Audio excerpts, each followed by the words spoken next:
Yo, this is Zephyr and today I'm talking about an awesome game called Tenchi Muyo Game-Hen, available on the SNES. And in this particular video, I thought it was a good idea to go through and say what is important about certain characters, why certain characters are better than others, and how you can maximize your party's effectiveness based on things like team composition, different moves characters can use, and all manner of different things, including like movement speed, how a unit moves, what kind of enemies you might face as well, and how the different special attacks differ, when you want to stay in the base form and when you might want to use the transformed version of a character, and other things like team synergies, what the benefit is of leveling up and fighting enemies, and what to do for some of the more stronger enemies in the game that will give you a lot of trouble. So I thought I'd put together a little guide, so let's go through together, have a look at all the different characters in the game, and yeah, hopefully by the end of this you'll have a good idea of which characters are the ones that are definitely worth leveling up, which ones you may want to consider not prioritizing, and basically how you can do your best to do well in this game. But yeah, hopefully you enjoy the video. Please stay tuned, make sure you like and subscribe if you do like the content, and in the meantime, let's get started with this tips video. I really hope it helps you. Alright, here we go. Alright, well, let's start off with the main character himself, Tenchi. So, what are the good things about Tenchi? Well, for one thing, he's quite powerful. In terms of power, he's definitely one of the strongest members of the whole game. He can do some really strong attacks, especially in the transform state. Also has some really cool abilities. One of the ones you get early on from leveling up is the ability to spin in a circle, which can do damage around the 9 tiles around the character, which is actually very useful, especially for groups of enemies or groups of weak enemies. You can easily take out a whole bunch in one go. Otherwise, it'll just do a lot of damage to the enemies, which then can be weakened and defeated by other enemies. And yeah, it does have a few range abilities. It's mostly focused on close range, which also goes into one of the negatives. In terms of movement speed, he does walk, and he is kind of medium speed, I'd say. There's definitely faster characters, so he's not the fastest, but he's definitely decent, and defense is pretty good. So yeah, definitely a solid character. Yeah, definitely still worth your time. And if I did rate him based on effectiveness, I'd probably say Tenchi is an A class. Definitely quite powerful, not necessarily the best character in the game, but definitely a member of a solid team. Moving on to the next character, we have Ayaka. So, Ayaka is quite versatile. She can actually do some healing abilities, which is quite useful, at least in base form. Can be pretty strong, especially in the transform state, can do a lot of damage, which is pretty good. Yeah, not a bad unit actually, but on to the negatives. They are a little bit weak in terms of especially like some of the attacks in the base form. Can certainly leave a little bit to be desired, so definitely not strongest. As well as that, they also do walk, and they are quite slow when they move. Not super slow, again, like Tenchi, like medium speed, just unfortunately not the fastest, which does kind of impact the usage, but on the whole, probably give them an A+ in terms of variety. I think having the healing ability definitely helps, definitely makes them a good solid team member.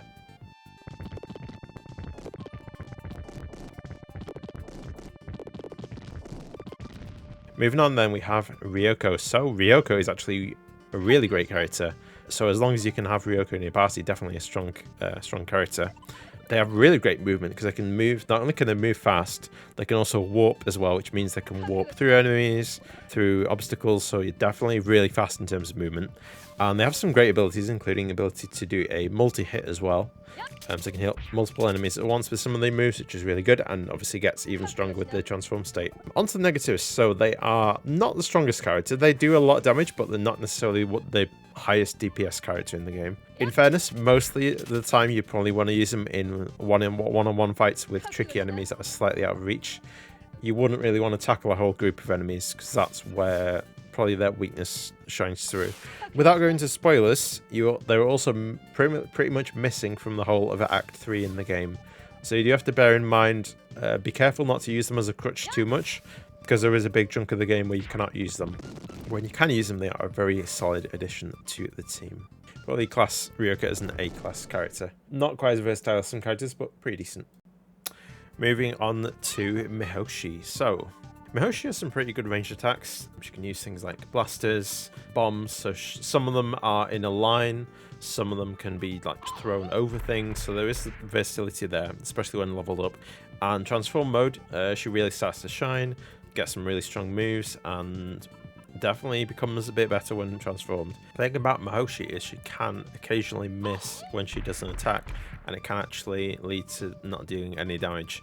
So quite easily the battle can turn away from Mahoshi's favour if she does miss, and that is unfortunate. In terms of accuracy, it's kind of hard to judge, but sometimes it can be like between 60 to 70% ish, kind of depends. Other negatives, she is a little bit slow, unfortunately, in terms of movement, so you can't really get around quick, but the range does help with that. And the other thing is their defense is pretty low, so they are kind of fragile.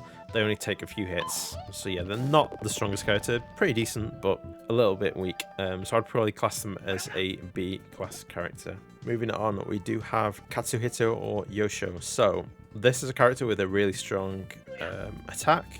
It does heavy damage. Again, mainly focuses on one-on-one targets. Has a very solid defense. And can also charge up really fast as well. With the energy charge move that costs 3, can actually basically convert that to 8 energy points, so it can easily transform after that as well. They also have a move that can buff themselves as well, so they can give themselves attack power, which is very nice.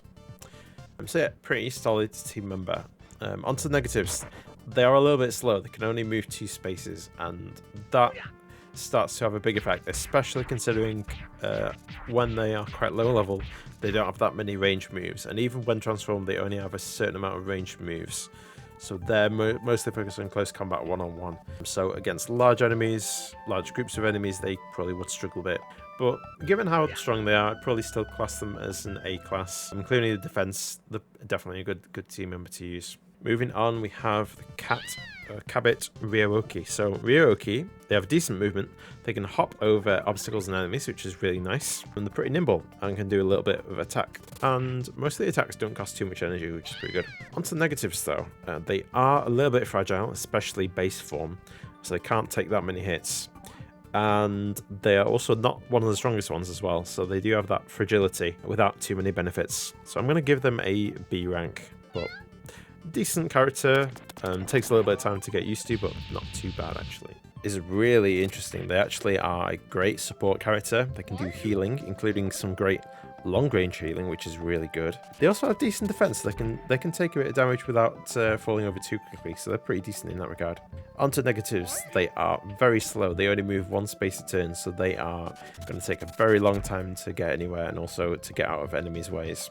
They only have 1 attack move you get early on in the game, and then pretty much most of the time they're going to be used for healing. So it's kind of hard to place this. I'd probably give them a B+. They are still versatile to have in the party, but you definitely need more attack characters to support them. Moving on, we do have Azaka. Azaka is very strong. Easily one of the strongest characters in the game. Has some very strong attacks, especially when level up, and can be really good. They have also got a great defense as well, so it means they can withstand a lot of tricky battles and actually can do quite well. And they also have another multi-hit move as well. So yeah, definitely quite good. Like Azaka, they are very slow, so they can only move 1 space. So again, you're gonna have to be careful how you use them, but when you do get them to an enemy, they can do a lot of damage. So definitely a good character. I'll easily give this one A+.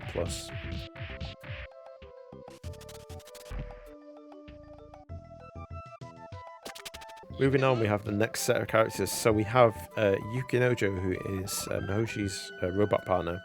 So they have a very long range. Some of the moves do go up to 4 or 5 spaces away, which is really good. When you level them up properly and use some good moves, they can be quite strong indeed. Definitely one of the strongest characters, so yeah, not too bad. Onto the downsides, they have no low-cost moves. If they have less than 4 energy, they cannot do anything, which is not good. They also move very slowly, so they can only move 1 space at a time. They do tend to move a little bit faster than other characters in terms of like multiple turns. But yeah, you're definitely going to have to feel that movement speed being quite slow. As a character, they also have low HP and are quite fragile, so a few hits and they will most likely be taken out of action. So you definitely need a strong party to back them up as well. You have to be careful how you use them, but I'd give them a B rating. They're not the worst character, but they definitely need a bit of support to be good. But they can do some decent rage moves. So if you can keep them safe, they can do quite a bit of damage. Moving on, we have Sasami. So Sasami you actually get in the Act 2 of the game when you leave the first area. You get to the prison area, then you can get them in your party.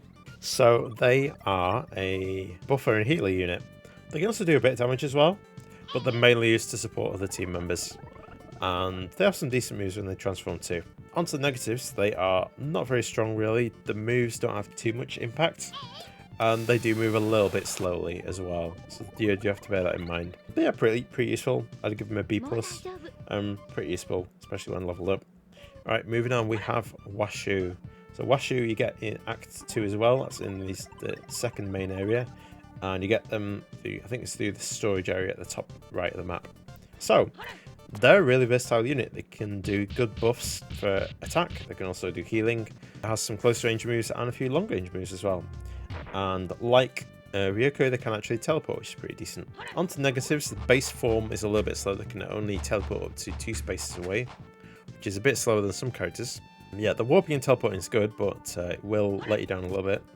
They're also not massively strong. They're pretty decent, but you definitely need a few heavy hits to help them out as well. So yeah, definitely bear that in mind. But yeah, I'd give them a solid A ranking. They're pretty decent. And finally, onto the last character in the game, it's Shitsuki. So you get them in Act 3 once you beat a certain boss fight. So what happens with that character is they have quite good movement and they can actually teleport as well. So like Ryoko, they are very fast and have a decent variety of moves. They can do some close range moves, long range moves. Pretty decent. They don't transform with them, they don't really need to either. Only issues with the character, they are a little bit fragile, especially at a lower level. They are quite weak, so you do have to kind of protect them. They're level 1 when you recruit them, so you do have to be careful to train them up and keep them safe. The other thing is you only get them almost at the end of the game as well, so by that time you've probably already got a very solid party you want to use. Having said that, if you do look after them and do level them up, they can be pretty decent. So I'd give them a solid B+ in score. So we're going on to some general advice for basic team compositions.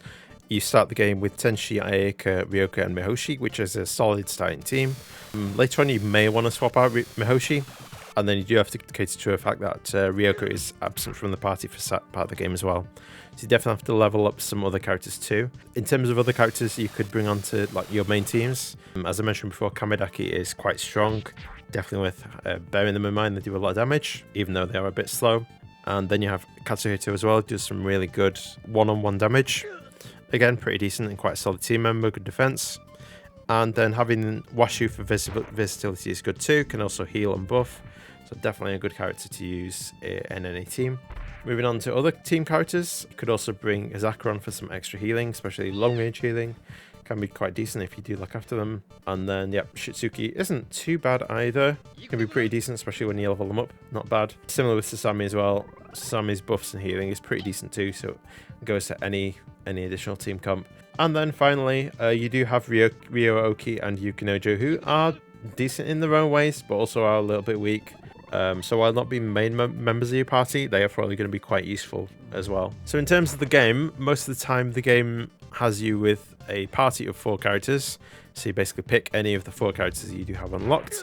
At a particular point in the game, about after say like the middle half, you have to pick 2 teams of characters, and they cannot have the same team member in each team. So what you might want to do is split it so that you have healers on one side, healers on the other side. So for example, you may have Ayaka and Azaka on one side, and you may want to have Washu and Sasami on the other side. But yeah, you definitely have to be a little bit careful with the whole 2-team mechanic that does happen later on. Again, it's just kind of like a power check to make sure you're ready for the end game. As for general leveling tips, when you want to get out of the first area, you probably want to get to at least level 3, 4, 5 with your main characters, just to kind of get through the first level. Then when you're onto the bit with Sasami and Washu later on, you probably want to get most of your crew up to like level 4 or 5 if you possibly can. And then going all the way to the end game, you want to get most of your characters probably to level 6 and 7, maybe even level 8 at a push, which can take quite a long time. In terms of leveling, you get levels just by defeating enemies, and as long as you keep your character alive at the end of the battle, they'll retain the XP and level up, so you can basically do that. Each level up you usually get higher stats, and then you also get extra abilities, and then usually from level 3, if a character can transform, that's when they unlock their transform state. Characters that can definitely transform: Tenchi, Ayaka, Ryoko, Mihoshi, ryo-oki, Sasami, Katsuhito, and Washu being the final character that can transform. In terms of the enemies, there's a wide range of enemies that are on the map. Some have low HP, some have high HP. Some have high defense. Some ones can only attack close up, some ones have ranged abilities, some enemies teleport around. The bosses aren't too unpredictable when it comes to the kind of abilities and kind of range they have, but you still have to be careful. Obviously protect your weak units, make sure your main ones can survive. Something to bear in mind is don't accidentally trap your walking characters, because they can't actually go through your friendly teammates, so you have to be careful. You do have to be careful to leave them room to move around. For the warping ones, they can get around pretty easily, so you can kind of use those to fill in gaps. There's no friendly fire in the game, so you don't need to worry about that. With that said, hopefully you have a lot of ideas in terms of how you can beat the game. I do wish you luck if you do play the game. Hopefully you have a lot of fun with it as I did. And maybe also catch up on some of the old anime episodes, which were pretty fun too back in the day. But yes, thank you for watching. Have a good one, and see you next time. Bye-bye. Hello, thank you for watching the video all the way to the end. I really appreciate it. If you could do me a tiny favour, click on that little bell for notifications and make sure you are subscribed to the channel if you want to catch my latest videos. I do photography, I do all kinds of FurCon and Fur Meet stuff, so make sure you check out and stay tuned for future content, and be aware that I do stream on Twitch as well. I tend to do that on the Tuesday evenings usually, and hopefully you enjoyed the video. But yeah, till then, catch you next time. Have a good one. Bye bye.